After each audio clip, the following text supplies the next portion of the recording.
नमस्कार दोस्तों, अभी आपको जो स्क्रीन पर दिख रहा है वो वॉशिंग मशीन का बैक पोर्शन है। हालांकि हमने जब इंट्रोडक्शन ऑफ वॉशिंग मशीन का वीडियो बताया था आपको, तो उसमें भी हमने आपको कोशिश की थी कि चारों तरफ से वॉशिंग मशीन को दिखाएं। तो इस वीडियो में हम बैक पोर्शन पे काम करेंगे, देखेंगे बैक पोर्शन में क्या क्या होता है। सामने एक पल्ला जैसा कुछ दिख रहा है, वो 2 स्क्रू से कसा हुआ है। इनको अभी फिलहाल खोलेंगे और जानेंगे कि इसमें अंदर क्या क्या चीजें होता है। तो आइए शुरुआत करें, है ना। देखते हैं, जैसे अपन ने पहले देखा था, अपन ने सर्किट के बारे में समझा है, टाइमरों के बारे में समझा है। इस वाली वीडियो में अपन ये दिखाना चाहते हैं कि पल्ले को अपन किस तरीके से खोलना है, अंदर क्या क्या मैकेनिकल कौन कौन सी मोटरें लगी रहती, तो वो हम आपको इसमें दिखाना चाहते हैं इस वीडियो के तहत। तो सबसे पहले तो अपन ये स्क्रू ड्राइवर की सहायता से अपन इनको खोल लेंगे आराम से। जे यहाँ पर जितने भी लगे रहते, 4, 5, 6 लगे रहते हैं, इनको बैक सपोर्ट में जो रहते हैं, इनको आराम से अपन को खोलना है जी। एक अपन ने इसको खोल लिया। वैसे यहाँ 4 व्हील लगा हुआ, तो इसको भी अपन इसको खोल सकते हैं।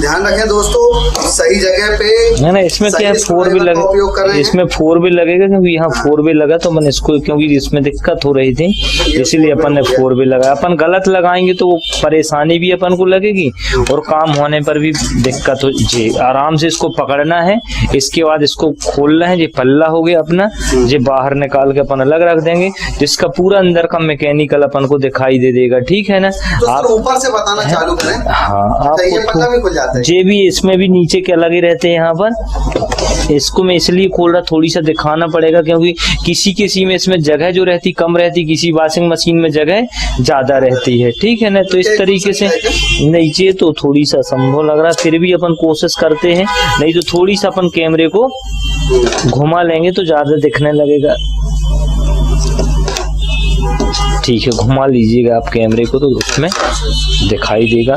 तो दोस्तों, ये सामने जो आपको दिखाई दे रहा है, ये वॉशिंग मशीन के अंदर क्या होता है वो हम समझने की कोशिश अपन बता रहे हैं। सबसे पहले तो अपन बात करते हैं इसकी ड्रेन पाइप की, है ना, जिससे अपन का पानी आता है निकलता है। तो ये ड्रेन पाइप लगा रहता है, कई बार ये खराब हो जाता है, चूहे हुए काट देते, जिसके कारण पानी यहीं से गिरता रहता है बॉडी के अंदर। ये यहाँ से कनेक्ट रहता है ड्रेन पाइप। अगर ये कभी खराब हो जाए तो अपन इसको यहाँ से बदल भी सकते हैं। ये लगा रहता है और इसको जब लगाते हैं उस समय इसमें क्या लगा देंगे, क्यू फिक्स लगा देंगे या बॉन फिक्स लगा के इसको सेट कर से आया हुआ है सर? जी यहाँ से आया हुआ है और इसके तहत जी यहाँ जी देखिए जी, है ना जी, नीचे से इसके अंदर फिर यहाँ पर आ गया है। ठीक, ऊपर कहाँ गया है? ये ऊपर फिर ये यहीं तक आता है और इसका पानी जो रहता है ड्रायर का पानी है, ये जो ब्लैक कलर का जो दिख रहा है जी, हाँ, ये भी पाइप है जी। जो पानी जो इसमें रहता है ना कचड़ा वो इससे भी निकलता रहता है, इसका भी पानी यहाँ जे टी जो सॉकेट दिया है वो जंक्शन दिया हुआ है, जे ड्रायर का भी पानी इससे निकलता है और स्पाइन ड्रायर का भी पानी इसी से। ये क्या है, यहाँ पे कपड़ा धुलता है, कपड़ा धुलता है। और ये अंदर वाला जो टब है, ये कपड़े सूखने वाला है। जो सूखने वाला है, ये देखो, ये सूखने वाला है। सूखने वाला तो हमेशा परमानेंट पानी, यहाँ अपन कपड़ा डाल देते, कपड़े का जो पानी जब अपन चाहेंगे तो निकलेगा, और उसके लिए निकालने के लिए यहाँ पर ये दिया रहता है बाबन, जिसके द्वारा जो हमने कल बताया था आपको, यहाँ तो या तो तात की रस्सी लगी रहती है या तो फिर इस टाइप का फीता लगा रहता है, जो इसको अप डाउन करने में पानी ड्रेन हो जाता है, ओपन करने में और क्लोज करने में पानी ब्रेक रहता है। जब अपन चाहेंगे तो पानी जी यहाँ पर सर्किट में लगा रहता है, जो अपन ने इस वीडियो में ये देखो आपको यहाँ दिखाई भी दे रहा है, जी ऊपर और क्लोज किस तरीके से हो रहा है। ठीक है ना। इसको अपन अगली और डिटेल भी दिखा देंगे कि इसको कैसे खोलना है। अभी तो आपको खाली हम दिखा रहे हैं यहाँ कौन कौन सी चीज लगी हुई है। ये कैपेसिटर लगा हुआ है, इसमें कंडेंसर जिसको अपन बोलते हैं। ठीक है ना।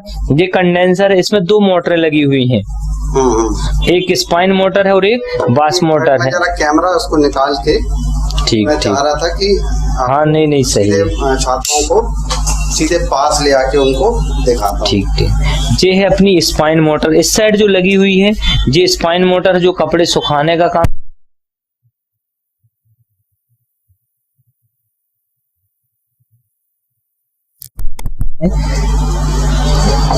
ये जो यहाँ पर है, ये स्पाइन मोटर लगी हुई है। ठीक है। ये डायरेक्ट जो होती है ये टब से कनेक्ट रहती है। कौन सी मोटर? अपनी स्पाइन मोटर। अच्छा, ये स्पाइन मोटर डायरेक्ट टब से कनेक्ट रहती, साफ इसके वो बना रहता साकेट में जाके इसको फंसा दिया जाता है और यहाँ नट बोल्टों के द्वारा उसको कस दिया जाता है। ये वाला जो तो दोस्तों ये जो जहाँ स्क्रू ड्राइवर जा रहा है, हाँ, ये स्पाइन मोटर है। मैं दूर से भी दिखा सकता हूँ। और स्पाइन मोटर जो रहती है वो डायरेक्ट टब के द्वारा कसी रहती है, ठीक है ना।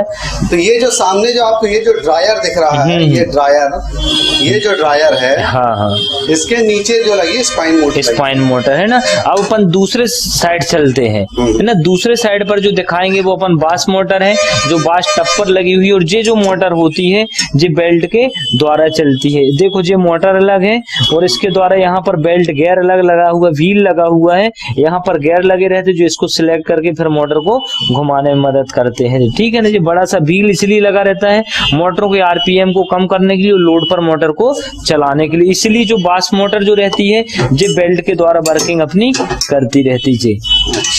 जे है, ठीक है ना। तो इस तरीके से बास मोटर स्पाइन मोटर है जो अपनी अपनी जगह पर लगी होती है और अपनी अपनी जगह पर वो वर्किंग करती रहती है, ठीक है ना। यस। तो एक बार मैं सर से और रिक्वेस्ट करूंगा कि जो बड़े बड़े आइटम्स हैं आप कृपया उनके बारे में और थोड़ा सा एक बार बता दें। ऊपर से स्टार्ट करें कि क्या क्या हमें यहाँ से क्या क्या दिखाई दे रहा है। सबसे पहले ये क्या है, ये है ना। चलिए, इसको अपन जो बड़ा सा टब दिखाई दे रहा है इसको अपन बाथ टब बोलते हैं, ठीक है ना। इसी के अंदर कपड़े धुलते हैं और कपड़े धुलने के बाद जो पानी होता है इसके ड्रेन के द्वारा, इस पाइप के द्वारा बाहर निकल जाता है ड्रेन के थ्रू। जे देखिए आप, यहाँ पाइप लगा हुआ है और जी यहाँ बाल्ब लगा रहता है। बाल्ब अपन जब ऊपर खींचते हैं, ओपन करते हैं तो पानी यहाँ से बाहर चला जाता है। जब अपन उसको क्लोज करते हैं तो पानी रुका रहता है। जबकि स्पाइन वाला, इसके ये तो बास वाले की बात की अपन ने, जो स्पाइन वाला जो टब लगा हुआ है देखिए अंदर स्पाइन वाला टब है जो डायरेक्ट पाइप से कनेक्ट रहता है, क्योंकि इसको पानी निकालने की जरूरत नहीं पड़ती। जैसे जैसे कपड़ा सूखता जाता है उसका पानी निचोड़ के पानी क्या होता है पाइप के द्वारा बाहर निकलता चला जाएगा। दोनों कंडीशन में, चाहे ये जो ड्रायर है और ये जो वॉशिंग, ये क्या बोलते हैं इसको, वॉश टब है, दोनों तरफ से जो पानी है वो केवल इसी के पाइप एक ही लगा हुआ है दोनों टबों का पानी निकालने के लिए, ठीक है ना। और इसी तरीके से दोनों टब को चलाने के लिए अलग अलग इसमें मशीन दी हुई है। एक स्पाइन वाली मशीन दी हुई है जो डायरेक्ट, हमने बताया कि ये डायरेक्ट जो इसका टब रहता है वो मोटर पर आके सॉकेट के द्वारा कसा रहता है। जबकि अपन जो दूसरी साइड अगर चलते हैं तो यहाँ अपन देखते हैं एक और मोटर है, मैं स्क्रू ड्राइवर के द्वारा इसको घुमा के भी आपको दिखा रहा हूँ। ये जो मोटर होती है ये बेल्ट के द्वारा चलती है। ये बेल्ट लगा हुआ होता है और बेल्ट में यहाँ व्हील लगा रहता है, जो बेल्ट इस पे व्हील को चढ़ता है और फिर अपन को ड्रायर को चलाने में ये मदद करता रहता है। तो वॉशिंग मशीन में इंटरनल केवल इतना ही रहता है, बस दो मोटरों के तहत ये काम करती रहती है ना। और मोटरें जो रहती है वो कैपेसिटर मोटरें लगी होती है इसमें, ठीक है ना। अपन दोस्तों इस वीडियो में आपने जाना कि जो बैक पोर्शन होता है, वॉशिंग मशीन का बैक पोर्शन होता है, उसमें क्या क्या चीजें होती हैं। फिलहाल हमने इसमें वायरिंग पर चर्चा नहीं की है, हम आपको दिखाना चाह रहे थे कि अंदर से वॉशिंग मशीन कैसे होती है। बैक पैनल को खोलना होता है कुछ स्क्रूज के द्वारा और फिर उसके अंदर आपको बताया था कि ये वॉश टब है, ये ड्रायर टब है, ये स्पाइन टब बोलते हैं। यहाँ पे कपड़े ड्राई होते हैं और ये दोनों से जो इससे और इससे ये जो पानी है वो इस पाइप के थ्रू बाहर निकल जाता है यहाँ से। और यहाँ पे उसका मैकेनिकल सिस्टम भी दिखा हुआ है कि किस तरीके से ये जो है वॉश टब के थ्रू यहाँ से पानी बाहर निकलता है और ड्रायर टब के थ्रू, ड्रायर के टब जो स्पाइन का टब जो कहलाता है वहां से ये पाइप के थ्रू पानी, जो खराब पानी है वो, एक्स्ट्रा पानी है वो बाहर निकल जाता है। इसमें केवल यही मैकेनिकल सिस्टम था। इसके अलावा यहाँ पे एक स्पाइन मोटर लगी हुई है ड्राई टब के नीचे और यहाँ जो रखी है ये दो अलग अलग डायरेक्शन में घूमने वाली एक मोटर लगी है जो कि इस बेल्ट के द्वारा, इस बेल्ट के द्वारा ड्रायर के से ड्रायर वॉशिंग मशीन के एक उसको क्या बोलते हैं, वो जो गोला जो घूमता है उसमें इस पे ड्रायर लगा रहता है, जो व्हील लगा रहता है, व्हील से कनेक्ट होती है, जिससे कपड़े अंदर ही अंदर धुलते हैं। तो इस वीडियो में केवल इतना ही मित्रों, और अगले वीडियो में शायद हम चर्चा करेंगे इसके कनेक्शन के बारे में कि मोटर से इसका कनेक्शन कैसा होता है। हालांकि आप लेआउट में ऑलरेडी ये जान चुके हैं। तो दिल थाम के इंतजार कीजिए। धन्यवाद।